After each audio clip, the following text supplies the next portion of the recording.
I personally didn't want it to be a black book. I just wanted it to be a book. But the truth Mm. is, as soon as you have biracial women, complications sneak in. There's expectations about our hair, our clothes, our jobs, our relationship status, even our reproductive organs. What's good?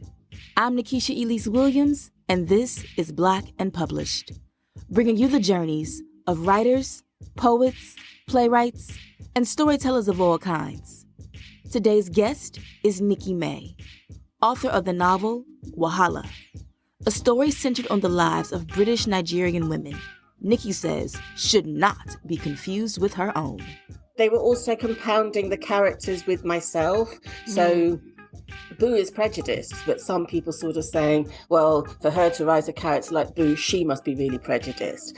And I found that quite annoying because I could write a serial killer. Would that make me a serial killer? And I do think there's one thing with Black characters that people are less happy to accept nuance. And the truth is, melanin is not a character trait. From internalized prejudice to not wanting kids, the challenges Nikki's characters face embedded themselves in her brain after a boozy brunch with friends. She explains what she learned about herself and the vulnerability of being a woman while writing. Plus, how her advertising career helped her develop tactical strategies to draft her book.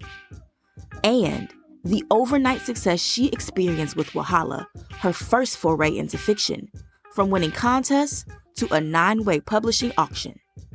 That and more is next. And trust me, you ain't never heard no journey like this. When Black and Published continues.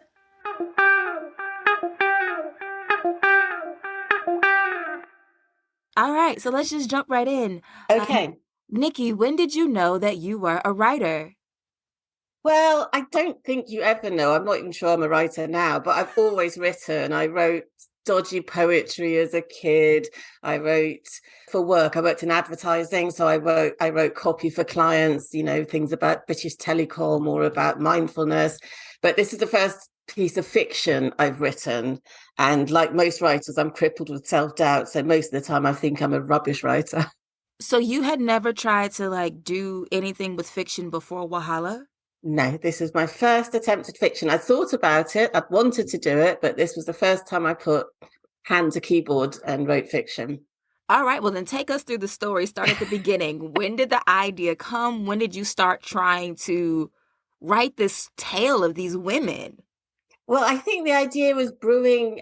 I sometimes think it took me all my life to get to the place where I was ready to write this book. So the idea was brewing. I knew I wanted to read a book that had people like me in it.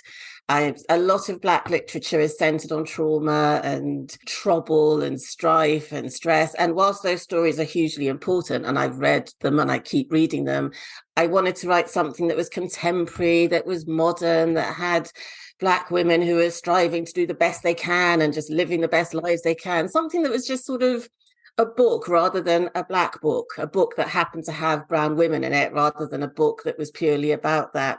But writing is really hard and a blank piece of paper is a nightmare. So although I had this idea for 15 years, it took a long lunch with girlfriends where a lot of wine was consumed for me to think, hey, just put down some words. And I was on a train and I just wrote that first scene. And I was quite lucky because Ronke was the first character that came to my head. And she arrived fully fledged, fully formed. I could actually see her. I knew what she looked like. I knew where she worked. I knew where she lived. I knew what her boyfriend was like. So it was quite easy for the story to pour out of me. So first draft, I just got it down. It was rubbish, but I got it down. What year was this? So this was the fall of 2017 when I first put pen to paper. And I wrote that first chapter. And then I realized that although I've been reading all my life, there were bits about fiction that I didn't know. So I did a 6-week online course with Curtis Brown, and it's called Starting to Write Your Novel. And you learn about point of view, you learn about tense, you learn about plot and about having cliff edges at the end of chapters. You learn some basics, which I probably could have learned in a book, but being on a course helped because you're with other writers. And although it was online, you're chatting in chat groups and you're helping each other. And the course also taught me an important lesson, which is get the book down. Don't worry about making the first chapter perfect. Just keep going, because until you get to the end, you don't actually know the story yourself. And the first draft pulled out of me in 4 months. I think I had it down. And you It had was all four women in 4 months? I had all four women in 4 months. I had the whole story. I had everything, except it was written so badly. And I realized when I printed it out, it was a lot of paper, and I read it back. I realized that although I knew Ronke really well, Simi and Boo weren't properly defined. They weren't separate enough. They didn't have full personalities. And the other problem I had was, because I liked my women so much, I was scared to let anything bad happen to them. So although I knew what I was trying to do, I didn't do it. Instead, they went for even more lunches. They bought even more clothes. They gisted even more. But none of the bad things actually happened. And I did get the fear. I put it in a drawer and I just literally left it there for 6 months. And I thought, you've tried, you failed, that's the end of it. But the problem was these women wouldn't leave me alone. They were just marching around in my head, talking to me. So I thought, come on, you can do this. So I went back to my old advertising technique, got the Excel spreadsheet out and did a character list for all three of them, really fleshing out these characters. So what are they like in every single dimension? Even things I didn't need to know and would never make it into the book, I put down. And then instead of just writing and see where it would take me, I actually plotted the whole story out. I wanted that structure that you heard from each girl in sequence, and also that the other girls didn't necessarily know what the others were thinking, so that, which made it a lot easier for Isabel to put herself in the middle of this trouble. And so I did another edit, and by the end of that, so I'd written this first draft 6 months, sat in a drawer for 6 months, and then spent 6 months really working on it, which is quite difficult. I think editing is almost harder than drafting in some ways. But at the end of that period, I had a book that I was much more comfortable with.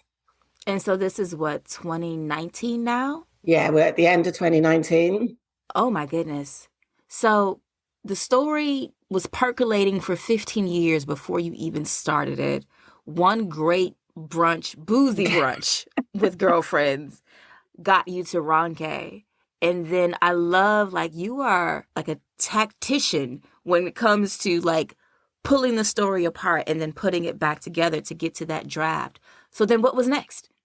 So what was next was I entered a few amateur competitions. So they're like first novel prizes for people who don't have agents and aren't published. And there are quite a few of them here. I don't know about in the States, but in the UK, we have quite a few of these competitions, and you pay like £20 and you send them your first 3 chapters and a synopsis.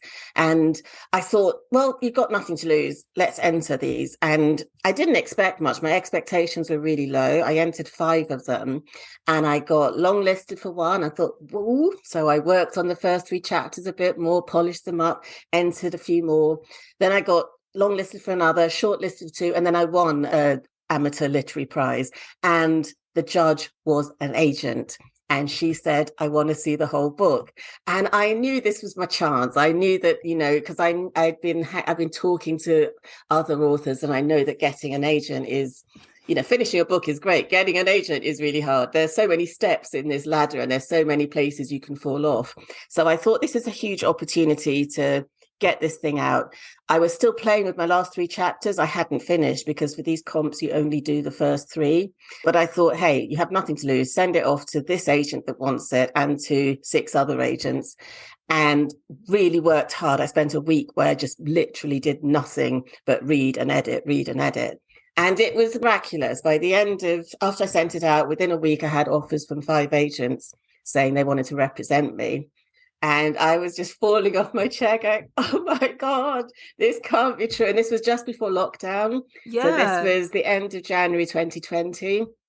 And so I went down to London to talk to the 5 agents to try and work out who to choose. And I could have chosen any. They were all fantastic. And I knew nothing about agents anyway. So the fact that anybody wanted to represent me was like, yeah. And so I went with Madeline Milburn Literary Agency. And that was it. 6 months later, we went on submission. So you went on submission in the middle of a global pandemic. Oh, yeah, totally. Everything on Zoom, sitting here, And I live in the middle of the country. I live in the middle of nowhere. We've got sheep out of that window and nothing out of that window. So it was surreal. It was just sort of, you put your makeup on, slap a bit of lipstick on, and then sit there talking to publishers. It was mad. And then how long from, you said you got with your agent, so right before lockdown, Yeah. you went on submission 6 months later, so let's say like Yeah. June, July. Yeah. It was When in did you get July. the offer from the publisher? I had an overnight preempt. So the next morning I had a preempt and I was like, yes, yes, yes, we'll take it. And my agent was like, no, we're going to go to an auction. I was like, what? Are you sure about this, girl? And we went to auction, and a week later, it was a 9-way auction in the UK. And then I went with Doubleday, who are part of Penguin Random House. And then the following week, we went to auction in the States. It was a 6-way auction there. And I went with Custom House, who are part of HarperCollins. It was bonkers. And then to make things even more complicated, the next week, we started selling the book to TV. And so it was like repeated Zooms with different directors, different production companies. And in the end, we went with Firebird, who are going with the BBC. Oh my gosh, this is like one of those like urban writer myths that is like, oh, it all happens overnight and it was just so fast. It's like, exactly. You're the kind of story that nobody ever knows in real life until like now. Exactly. But what I would say is I am 57 years old. So it's not this, although it happened overnight, I honestly think it took me my life to become in a place where I could write this story. I also think it's I think why Wahala was snapped up like that is it is quite unusual to have a Black story that is just so contemporary and just so entertaining rather than issue driven. Although it touches on issues, because you literally cannot have mixed race people and not have issues, but it's not the issue. It stumbles into the issues rather than tries to present them or tries to solve them. And the issues aren't like, I hate to sound so cliche when I say this, but like they aren't like the, I guess, typical Black American issues of racism and slavery and Jim Crow and segregation exactly. and microaggressions. Like one is set in the UK, which is a whole different type of racial dynamic. They're mixed race women, but they're not only are they mixed race, they're mixed heritage. So they're British and Nigerian. And so the issues are cross-continental. They are. And then multiracial. They're so different. When I talk to my American friends, I realize that being Black is not a monolithic experience, because I grew up in Nigeria. I lived in Nigeria till I was 20. So my experience of being Black is completely different to a Black American's experience or a Black person raised in Britain's experience. Mm-hmm. Well, we don't have racism in Nigeria. We just don't have it. Right, because it's a Black country. That wouldn't be a thing. Exactly. So I was mixed race. My mother is white. So I did get people calling me Oyinbo, which means white. And I did stand out because I was pale skinned, but it was never negative or derogatory. It was just sort of, oh, look, there's a light skinned girl. It was not sort of, oh, we're better than you, or oh, you're worse than us, or anything like that. It was just, you stood out. And it was only when I came to England in my 20s that I discovered that racism was a thing and that colorism was a thing. So, and by that stage at 20, I think you're in a better position to deal with it than if you grow up with it when it can actually beat you down. And as Nigerians, we're really arrogant people. I've heard. It's fact. And we think we're better than everyone. So in some ways, when we're confronted by racism, it's like, really? You think you're better than me? Seriously? It's like a shock kind of, rather than... What's the phrase, Niger, they don't carry last? Is that the phrase? Niger, no, they carry last. Exactly that. In fact, that's really funny because that line's in my second book. All right. So we've got to this part. We're at auction. We've got TV deals. So what was the publishing process like after the whirlwind of the deals were settled and then it was about editing and getting ready the book to go like into the world? What was that like for you?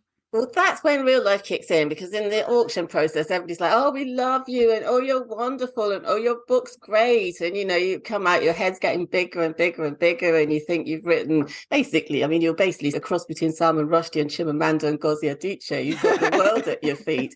And then you realize that it was, I'm not saying it's bullshit, but publishers are really good at blowing smoke up your ass. So then you kind of come down to earth and you start doing the edits, and editing is just unending. So I got my deal in July 2020 and my book didn't come out until January 2022. And to me, that felt long. I thought, you've got a publisher, right? Print it, just print it, put a pretty Put a cover cover on on it. it and take it to the market. Exactly, get this thing in bookshops. What do you mean 18 months of waiting? But so there was 2 rounds of edits with my editors, then there's copy edits, then there's line edits, and for months and months nothing would happen. You're just sort of carrying on with your normal life, knowing that for 6 months you can't even announce the deal because it's not been, there's contracts and there's all that sort of stuff. So the only person who knows is your mum and your dog. So it's kind of a bit weird anyway. And my mum's like, are you sure you've got a book deal? Because I haven't seen anything. Where is this book? So life carries on pretty much as normal, except you're carrying this big secret about. And then you start editing, and this book that they told you was the best book any human being has ever written, suddenly it's like, well, this bit ain't so good, and this bit ain't so good, and this bit's too baggy, and this bit's too quick. So, you go through that editing process, which is quite good to reset, get your head back into the small shape it should be rather than the inflated side. And, the one thing I will say is I was really lucky. Both my editors were great, and they made sure I realized it was my story. And if I didn't feel comfortable about changing something, that I didn't have to. So one example is they said, nobody's going to know who Fela Kuti is, that I should put a sort of explanation. I was like, no way. To me, Fela Kuti is Elvis. He really is. Yeah, so Michael Jackson, exactly. Everybody knows who Fela Kuti is, and if you don't, go look him up. Google is your friend. So which was absolutely fine. But it was and I was quite glad that I'm quite, let's call it mature rather than old. So I didn't feel bulldozed into, I think if I was much younger, I might have thought, oh gosh, they know best. Let's put a star by Fela Kuti. But I didn't have any of those worries. I was quite bolshy and able to stick to my guns. And then the book comes out. And we're here. Before we get to the reading, I do want to ask, because you've made it a point to mention that, you are 57, you're more mature coming into this editing process. So some of the ways the industry could have tried to mold you didn't work because you were very sure, not only of yourself, but of your story as well. Can you talk about what that is like? So it sounds like, this overnight success, but you've had to establish, I guess, that firmness of character. Yeah. How did that serve you, I guess, coming up against some of those criticisms and critiques through publishing? I think it served me well. I honestly, and I do say this too, because when you're writing, when as an author, you meet other authors at events or you just online, we're all in groups and you talk to more of them. And one of the things I don't think people realize, getting published is the dream. So, here I am, I'm living the dream, what could be better? But it also can be a bit of a it can really screw you up, if I'm allowed to use that word. There's the highs and lows, there's reading your first bad review. And unlike in advertising, I'm used to people not liking my work. In advertising, clients often rejected work and you kind of got on with it. But your book feels like a part of you, so the criticism hits hard, and some of the criticism felt personal. And the thing as a writer is, I think you focus on the negative comments much more than you focus on the positive ones. So say I've got 10,000 good read reviews and 9,500 of them are great or good. It's not those you look at. Those are like, yeah, whatever. It's the 300 that are saying terrible things that your eye is glued to. So I stopped. I don't look at my reviews at all anymore unless they're professional ones. But, the first time I got a bad review, I took it personally. It was they were also compounding the characters with myself. So Boo is prejudiced. I love flawed characters. All my characters are flawed. There was no way I was going to write about perfect people. Ronke is as perfect as it gets, and she still isn't perfect. But it's there was some these are tiny numbers, but some people sort of saying, well, for her to write a character like Boo, she must be really prejudiced. And I found that quite annoying because I could write a serial killer. Would that make me a serial killer? It's I just found, and I do think there's one thing with Black characters that people are less happy to accept nuance. It's Mm. kind of, they think they want redeemed characters who are put upon and then show how wonderful they are. And the truth is, melanin is not a character trait. Being brown doesn't make you good or bad, or it's just Talk a about color. it. It's so I found that kind of, at first I got really annoyed that why, how can they think that, why don't they understand? But then I thought, everybody's allowed to have their own view, and if they don't like it, they can always write their own book. Amen. All right. So can you read something from Wahala Yeah. about all this trouble that one character has caused? In Nikki May's debut novel, friends Ronke, Simi, and Boo are doing their best to maintain their friendship amidst the busyness of their lives, be it career, marriage, or motherhood. But when a new friend shows up, the women realize they're not as close as they thought, as Isabel infiltrates their trio with her wily ways and a whole lot of wahala. Here's Nikki. Okay, I'm going to start at the beginning.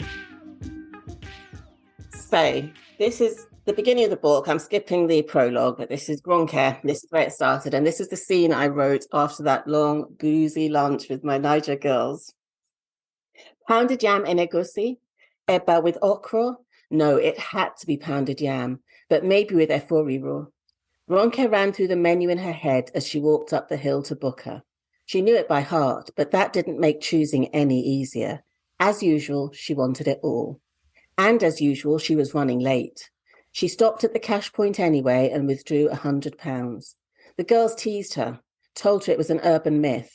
But ever since Ronke had heard the story about Simi's cousin's friend getting her card cloned at Booker, she'd paid in cash. Ronke had been looking forward to their Niger lunch all week, and not just because of the food. For the first time in ages, when Simi asked, "So what's new?" the answer wouldn't be nothing. She hustled past the Sainsbury's local, the Turkish grocery, and the Thai nail bar. The Nigerian flag outside Booker was looking tatty, frayed at the edges. The green was still vibrant, but the white was a dirty beige. Ronke studied her reflection in the shiny mirrored door, yanked at her hair to fluff up some of the curls, patted to flatten some down. As good as it gets. At least once a day, someone said to her, "I wish I had curly hair."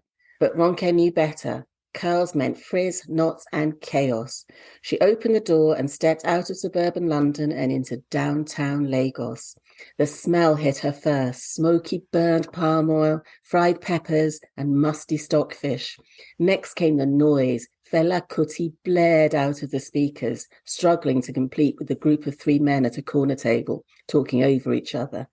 And because this was effectively Nigeria, their voices were louder, accents stronger, gesticulations wilder. The waiter looked up with a scowl.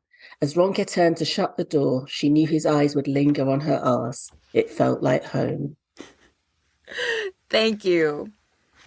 So, you mentioned earlier that you have all the characters have flawed, at least the three main ones, Ronke, Boo, and Simi. You said that Boo is prejudiced. Simi, I feel like she's really ambitious but doesn't talk enough about her issues.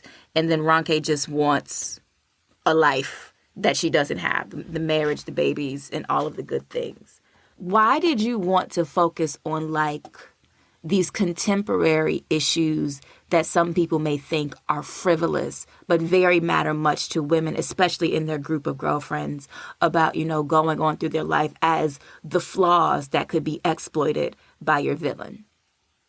Well, it's funny you say frivolous, because one of the things about being a Nigerian is we have these amazing writers like Chimamanda, like Wole Soyinka, and they write such important books that sometimes as a Nigerian you think, I can't write anything. I have to write important. But I actually like reading frivolous. I like reading about women just being women. Reading for me is escape. I do read important books, but to be perfectly honest, I'd say 95% of the books I read aren't important. And I actually struggle, think, gosh, I must read that Booker Prize winner, rather than relishing the idea of I can't wait to dig into this juicy book. So I intentionally wanted to write something that was fun, entertaining, not too serious. I wanted to write a brown Big Little Lies. But the truth is, as soon as you have biracial women, complications sneak in. So being a woman is complicated wherever you are, whatever color you are. There's expectations about our hair, our clothes, our jobs, our relationship status, even our reproductive organs. But when you filter that through a biracial lens, it's even more complicated. So, for example, Simi's not necessarily wanting children. In the West, society does balk at a woman who doesn't want children. In Nigeria, society is outraged. It's either you're barren or you're mad or you're both. It's simply seen as impossible that a woman could choose not to have children. So although to a Western eye, he thinks, what's Simi's problem? Tell your husband you don't want kids, get on with your life. To Simi, she's been brought up with this view that she is wrong for not wanting it. And so she closes up, she can't talk about it. And I know Nigerian women, I'm one of them, who feels like that. Then you've got Ronke, who was taken away from everything she loved and everything she considered home when she was 10 years old. And her only link to Nigeria is Auntie Kay. And she kind of sees Nigeria and her life there through these rose-tinted glasses. And she wants a husband in father shape. And to her, her father was perfect. And I always think when you're looking for a husband in father shape, you're probably not going to find him. And what you find is probably going to fall somewhere. But she's the loveliest one. She's the nicest of my three, but even she has her flaws. Then you got Boo. I mean, Boo has her own wahala even before Isabel brings extra. But actually, I really like the character of Boo because she was really good fun to write. Because you look at her on the surface, she's got this amazing French husband who does half the cleaning, half the cooking, is kind, he's a good husband. She's got this lovely child, slightly precocious but lovely. She's got an amazing house. I want wooden floors. I want her kitchen. She's got this part-time job in an industry she loves and excels in, and yet she is not happy. There is nothing this woman can't complain about. And even when I was writing it, there were times I wanted to shake Boo and say, Boo, really? Look at yourself.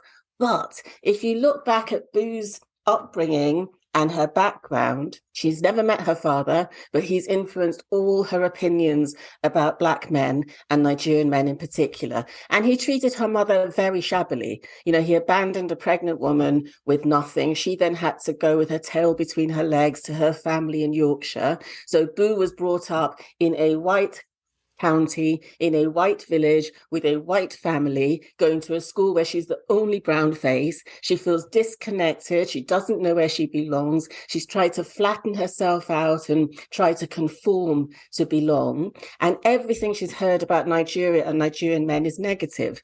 And that's totally possible. If Nigeria's on the news, it's going to be Boko Haram, or it's going to be corruption, or it's going to be starvation. You very rarely hear a good news story. So Boo is prejudiced, but I can understand that prejudice because if you're exposed to what she's exposed to with the filters she's got, you would be.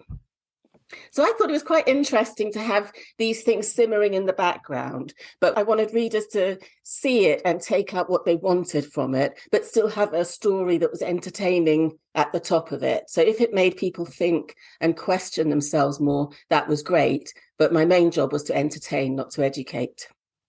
And it's funny that you say that because even when you talk about you didn't want to write a serious story, all of those themes that are percolating in the background are very serious themes. And it makes me think that even when you are wanting to tell an entertaining story, even when you are wanting to tell a fun story about girlfriends and their lives, because you are Black or biracial or of a different heritage that is not white or culture or ethnicity, those serious themes are always going to creep through because of the function of racism and white supremacy in the world. You have put your finger on it. It is impossible to write Black or brown without bumping into racism, prejudice, classism. It's just impossible. You just have to, those things are part of our lives. And the truth is, even things like microaggressions, which I touch on, but most of the women I know have got to the stage where we just shrug it off, because if you're going to get angry 5 times a day, you're going to end up being a really angry person. So you kind of, when somebody mistakes me for the assistant rather than the boss, is like, okay, another one. When somebody asks, where are you really from? Okay, you again. So when, for example, there's a scene in the book where Kayode is mistaken for the bad guy, in the stalker fight. And Ronke's like, oh, just stop doing Mississippi's Burning. It's, get on with your life. And I kind of have friends who act like that, because you can't spend your whole life being a warrior. Sometimes you just have to think, okay, let's just be going. All right. So we've talked about the main three women. We've got to talk about Isabel. She's the villain, y'all. I mean, I'm not going to give anything away. Where did this lady come from with all this deviousness inside of her? Oh, my God. Well, maybe I've been watching too many Nollywood movies. I don't know. But I like a lot of drama in my drama. I'd also been watching a lot of Killing Eve. And Villanelle is this amazing character in Killing Eve, and she's absolutely awful. She's a psychopath, and she smiles as she's doing her psychopathy. I also really like the idea of having this evil character who could infiltrate groups and who could be a different person depending on who she was in front of, who could get secrets out of you. And I love the idea that she had a limitless budget, so she could wear the most amazing clothes. She has a driver, she has a house that's dripping in gold. And whilst it's quite exaggerated and arguably farcical, the truth is there's this small, thankfully small group of very corrupt Nigerians who have unlimited wealth, stolen wealth, and they honestly think they can get away with anything. And to be perfectly honest, they can. So in some ways, it was quite fun to have this character who reflects a certain type of Nigerian person who can buy whatever she wants in life, whether it's the police or the lawyers or anything. I think what I liked most, and I think what frustrated me the most too, was that as she's infiltrating the group and she's talking to one woman and then another woman and getting their secrets all out of them, that no one really told her no. And like, she started to work my nerves. Like, why does she want to go to, like, especially with Ronke, because I think Ronke was the most resistant. Yes. I was like, I'm just like, she keeps asking this girl to lunch. What is it? I'm like, because she's not taking no for an answer. I was like, oh, she is working my nerves. Like, she's really needy. And then I realized why she was so needy. She had an agenda. I think the other thing that's interesting is if you take women at that sort of 30-something, I don't know, 35, let's just average it out, time of their lives, you can be in this really tight friend group where you've been friends since you were 18, but suddenly people are moving in slightly different directions. I know that when I was 30-ish, I was bossing it at work, but my love life was in the toilet. And I remember being jealous, maybe too strong, but being envious of friends who had this perfect relationship, marriage, child, and thinking, will I ever get that? And talking to them now, they were looking at me and thinking, gosh, look, Nikki's career is going everywhere. She's just got a new company car. And yet, so there are all these sort of things that you don't want to talk about because you don't want to diss your friends and you don't want to look like you're needy or jealous, but you're kind of, it's the time when lives fragment and go different ways. So it was a perfect time for Isabel to come in, and being a psychopath, and also don't forget she comes with history. So she comes with the background of she used to be Simi's best friend. And that kind of thing, your best friend is my best friend. If you introduce somebody to the group and you're almost giving them that credit that I know this person, I'm vouching for them, then it becomes easier. And she's also excellent at finding out what your insecurities are and then doubling down on them. Yeah, she was very manipulative, but I do recognize that. So, like, I'm 36, and so I have friends that I've been friends with since college, my college roommates, but we're all in different places in our lives. And so there is a little bit of that isolation, and we're not in the same places, or we're not experiencing the same things, or we're experiencing them at different times. And so that means that we have to be much more intentional about our friendship and when we get together and doing things like that. And you don't need an Isabel. No. Well, for our group, it's no new friends. Like, there's no new friends. Good motto. But with exploring that and exploiting that in the novel for the sake of the plot and the storyline, what did you find out, not only about your characters, but maybe perhaps about yourself in reflecting back on that time in your life and doing it through these characters? I think one of the things I realized when writing the book is how important friendships are, because I moved out of London when I was 40, and I lived in London for 20 years, so all my friend groups were there. And when you move out, you realize that you have to work at friendship. And I think the older you get, the harder you have to work, because suddenly you're back at home. It's Friday night. You've had a really hard week. You're like, can I be bothered to put on my glad rags and go to London and catch a train and spend 100 quid on dinner and chat about your babies? And yes, be bothered, because there's nothing as important as friendship. And whilst there might be times when it feels like hard work, it is good work. So I think one of the things I learned most was how important friends are, and also how hard you have to work to keep those friend groups, and how important that work is. Because for me, I would honestly say my friends are the loves of my life. And I think it's so important to be around people who know you and who can put you down when you're getting too uppity, and who can tell you the truth, and who you can forgive, because you can also say, look, she's having a really shit time right now, so I'm not going to take what she said too personally, because she's talking from pain rather than talking. And so I think it takes a lot of hard work, but what I learned was it is worth the investment, and friends are hugely important. All right. And so then what do you want readers to take from Wahala? I set out to write an entertaining story. I just want people to be entertained. But I think if they stop, I think if the one thing that people stop, and I guess I'm talking particularly white people, stop and realize that we are just the same. We're going through the same things, the same struggles. We have the same hopes, the same ambitions. I do think sometimes there's a lot of othering where we push people apart and sort of think people are different. And I don't actually agree with that. I think we actually have much more that's the same about us than we have that's different. So I think if it makes people think, I personally didn't want it to be a black book. I just wanted it to be a book. So if people can read these characters and see themselves reflected in them and realize how similar we are, I think that would be a bonus. And so what are you working on next? You mentioned you have the Naja No de Carry last phrase in your upcoming manuscript. What are you working on now? So I had a 2-book deal, so I have to deliver a second book. And I have to be honest, writing with a clock ticking is hard, much harder than writing your first book, which you're just writing into the void and which you never think anybody will read, or you hope they will, but there's no pressure. And also with your second book, there's expectation. So there's people saying, gosh, Wahala was so funny. Is book 2 going to be funny? And you think, well, I didn't write it funny intentionally. I just wrote what I wrote, and if people find it funny, that's great, but it wasn't. So it's harder. But I've written my first shitty draft. Edited that draft twice. My editors have seen it, and I've done 1 round of edits with them, and I'm currently working on my second and final, I hope, round of structural edits.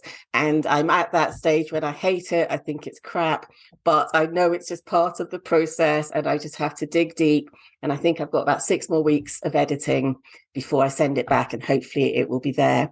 So you sold Wahala. It was a 2-book deal, and you hadn't started the second book? No, I didn't even have a clue what the second book would be. I didn't know I had a second book. This story gets better and better and better and better. Oh my God, it really is an urban author myth. And so you say you're at that point in the book where you're like, I don't know what it's going to be. You got your Excel spreadsheets out again and making all the lists. Yeah. I mean, I had the kernel of an idea, and we sold the second book based on a paragraph. And the paragraph was, it is Mansfield Park by Jane Austen, which is about Fanny Price, who leaves her family to go and live with her rich sister, I think her aunt's family, and it becomes that whole, she's a fish out of water, but it turns out she's the best of them. So it was kind of based on that, but that sounds really poncy, and it's not. But that was like the kernel of the idea, and I literally sold it on a paragraph that Funke leaves Nigeria, comes to England, fish out of water. We look at how she grows, and it was literally done on that. And then, as you say, you write your first draft, you think you know what the story is, you write it, your characters have this habit of doing what they want to do. So when you read it back, you're like, what happened? This isn't what I said I'd do. And then you unpick it, you pull it together again. I also think that when you write your first draft, you're getting to know your characters. So it's only when you read it that you realize they would never have done that. That's not how they think. And I think I think people should be much freer to just push through that first draft. I've not, in my first draft for Broken Stones, I had big letters saying, "This is rubbish, come back and sort it out later, but just keep going." And because otherwise you can get very bogged down in some detail. Well, certainly me, I can get to the stage where I'm so worried about a specific thing that I've lost sight of it's almost seeing the wood for the trees type of thing. And all I'm focused on is detail. And you think, skip that, you can sort that out later. So getting there. Hopefully it'll be out next summer. Well, congratulations and good luck.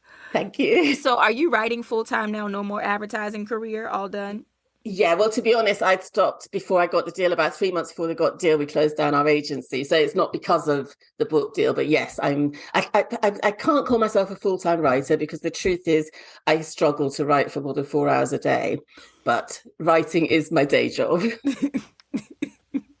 For as much of the day as you can stand it. Exactly. All right. So I want to move to a speed round and a game, and then we'll let you go for your afternoon.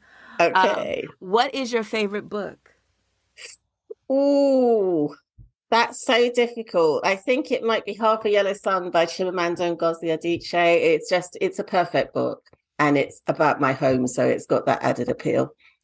Yeah, it's about the war, the Civil Biafra War. Biafra War. Yeah, Yeah. Biafra, yeah. Who is your favorite author?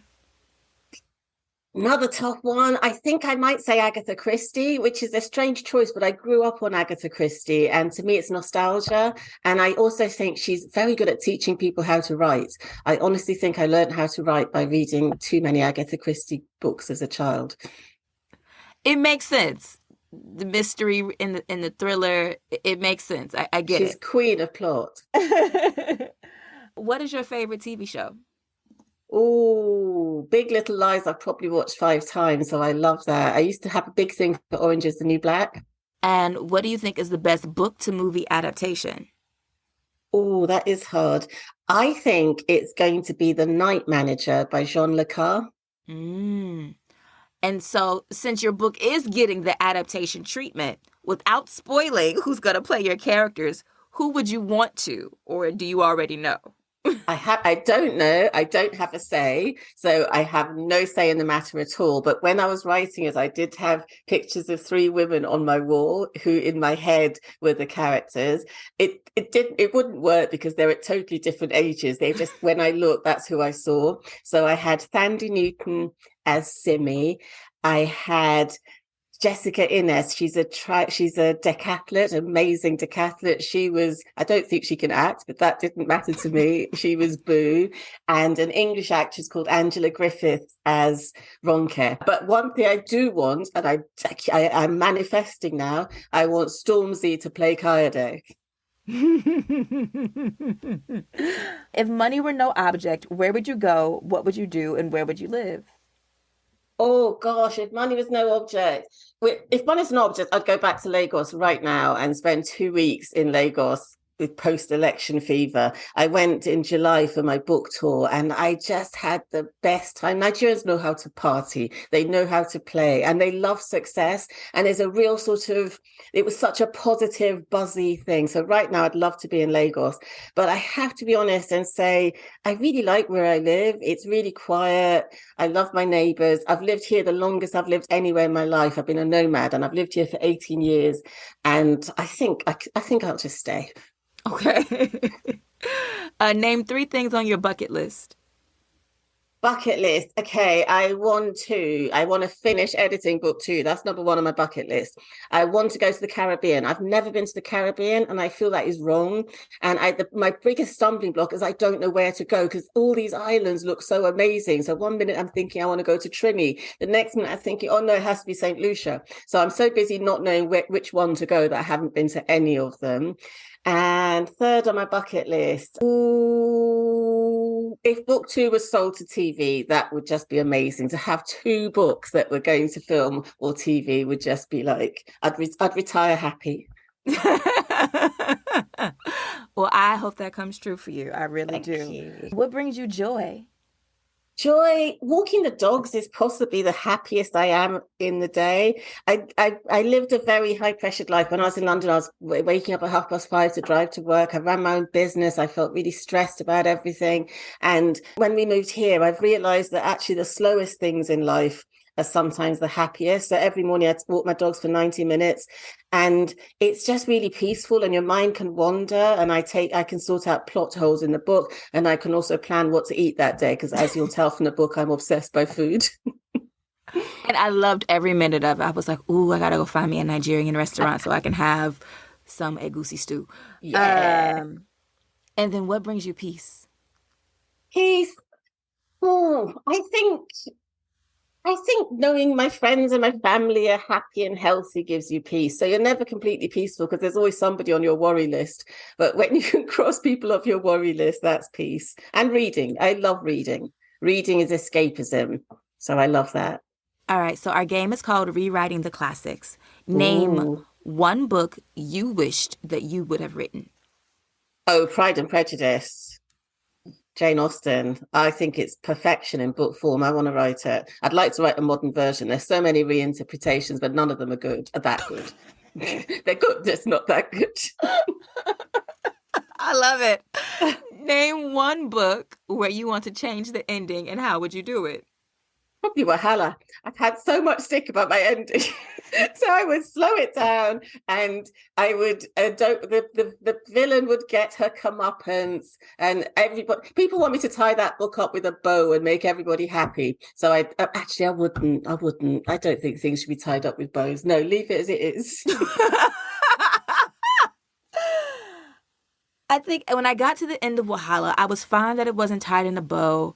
I was okay with Isabel not getting her comeuppance.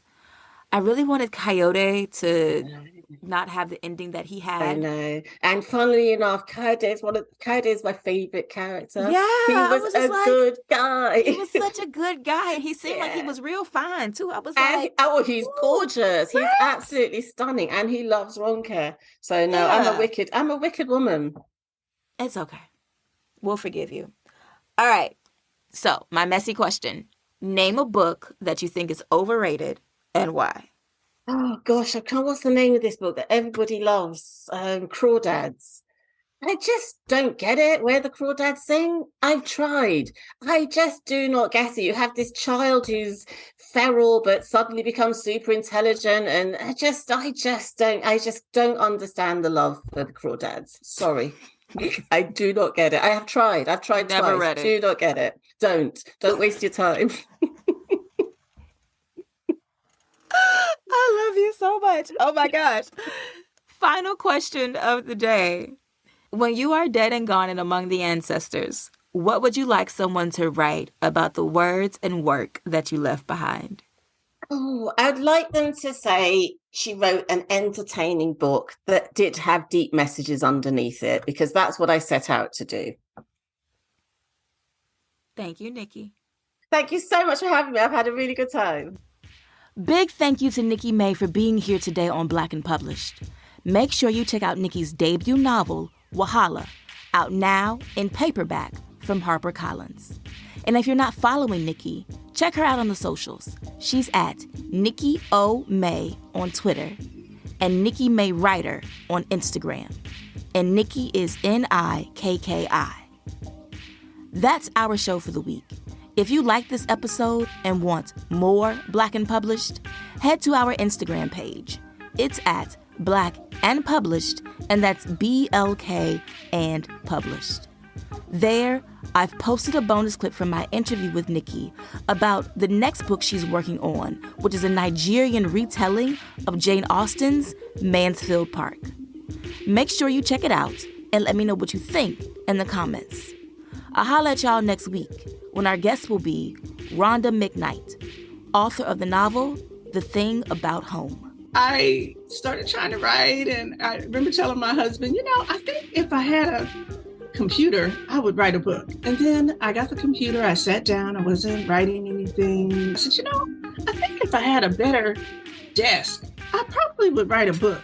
And so we got me a, really nice desk, just laid out. I still wasn't writing anything. I said, I think if I had a better chair, And so then I got to a point where I realized the issue really wasn't that I needed a better anything. I needed to be better on the inside. I needed to be committed to this process.